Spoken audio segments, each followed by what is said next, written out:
नमस्कार, मैं श्रीपाद बख्शी पुनः उपस्थित हूँ आपके सामने पानी से जिंदगी से एक और मोती लेकर। हमारे देश में एक बहुत ही विशिष्ट वर्ग है जो सर्वव्यापक है।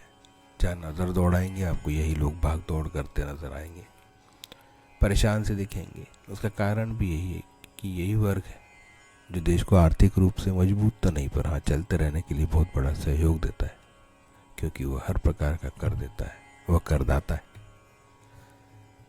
यह सबसे बड़ा दानी है, क्योंकि इसकी इच्छा हो या न हो, उसे पता हो या न हो, उसका मेहनताना, जिसे सामान्य भाषा में वेतन कहा जाता है, वह कर की कटौती के बाद ही प्राप्त होता है। और जब इस प्रकार के कटे हुए वेतन को हाथ में लेकर वह अपनी जीविका चलाने के लिए बाहर निकलता है, तो चाहे वह सड़क पर चले, गाड़ी से घूमे, कुछ खरीदे या कुछ बेचे, फिर से किसी न किसी कर्ज से उसका सामना होता है।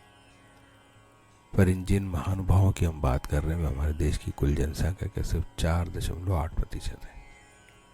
इनमें से अधिकांश, जिन्हें हम मध्यम वर्ग कहते हैं, बड़े जुझारू होते हैं। इतने बिरले होते हुए भी, इतना बड़ा कर का तंत्र इस देश का संभालते हुए भी इन्हें घमंड तो नाम मात्र का नहीं है। और हाँ, यह मध्यम वर्ग का इंसान है, यह है तो बड़ा दमदार। इस बंदे को अपने इस एक ही जीवन में सब कुछ करना होता है। सबसे पहले तो यह बंदा खुद भी पढ़ता है, अपने बच्चों को भी पढ़ाता है, भले ही उसके लिए लोन लेना पड़े, अपना घर बेचना पड़े। इतना सब जानते हुए भी यह करता है कि जिस शिक्षा के पीछे पढ़ा है, उसे एक और करदाता का ही निर्माण होना है, चाहे वह स्वयं हो या उनके बच्चे। सिर्फ पढ़ाई पर ही नहीं रुकता है बंदा, क्योंकि इसे सब बातें मालूम रहती है, इसलिए इसे अपने बच्चों में भावी तेंदुलकर, विश्वनाथन आनंद, जाकिर हुसैन, अमिताभ बच्चन, एक मैराथन रनर, एक गायक, एक लेखक, सब कुछ दिखता है। इसके लिए वो क्लासेस, कोचिंग के माध्यम से सीखने के लिए भी हमेशा पैसा और समय खर्च करने के लिए तैयार रहता है। इस बंदे की आंखें इस दुनिया की चकाचौंध से हमेशा परेशान रहती हैं।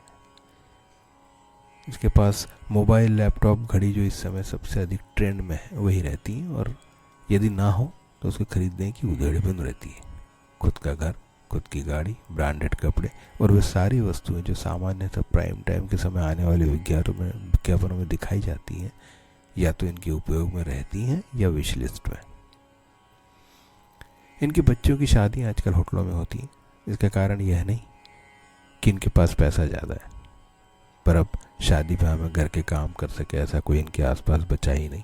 और बीच में जो अंबानी और मित्तल परिवारों की शादियां टीवी पर देखते हैं, तो बावला मन थोड़ा बहक ही जाता है। कर्ज में डूबा हुआ, बहुत बड़े सपने संजय हुआ, जब तक हो सके कुछ न कुछ काम करते रहने की भावना लिए यह मध्यम वर्ग अपने देश के अलावा अपने परिवार के लिए समर्पित है, समाज के लिए चिंतित है, भविष्य के प्रति आशंकित है। बीपी, डायबिटीज, दिल की बीमारियों और अन्य ट्रेंड में चल रही बीमारियों से ग्रसित है। फिर भी बुढ़ापे में अकेले रहते हुए, बच्चे से रोज विदेश में बात करते हुए, राजनीति और अंतर्राष्ट्रीय मुद्दों जैसे युद्ध और आर्थिक गतियों पर अपनी राय देते हुए, बीच बीच में कहीं घूम आने में, कभी कभार 2 पेग लगाने में, रात में बाहर जाकर आइसक्रीम और चाट खाने में यह खुश है। अपनी सारी जिंदगी ऐसे बिताने के बाद आखिर आपको यही बताते भी दिखते हैं कि असली खुशी पैसे में नहीं है। स्वस्थ तन, खुश मन, अच्छा परिवार, बस यही निचोड़ है। जय हो, नमस्कार।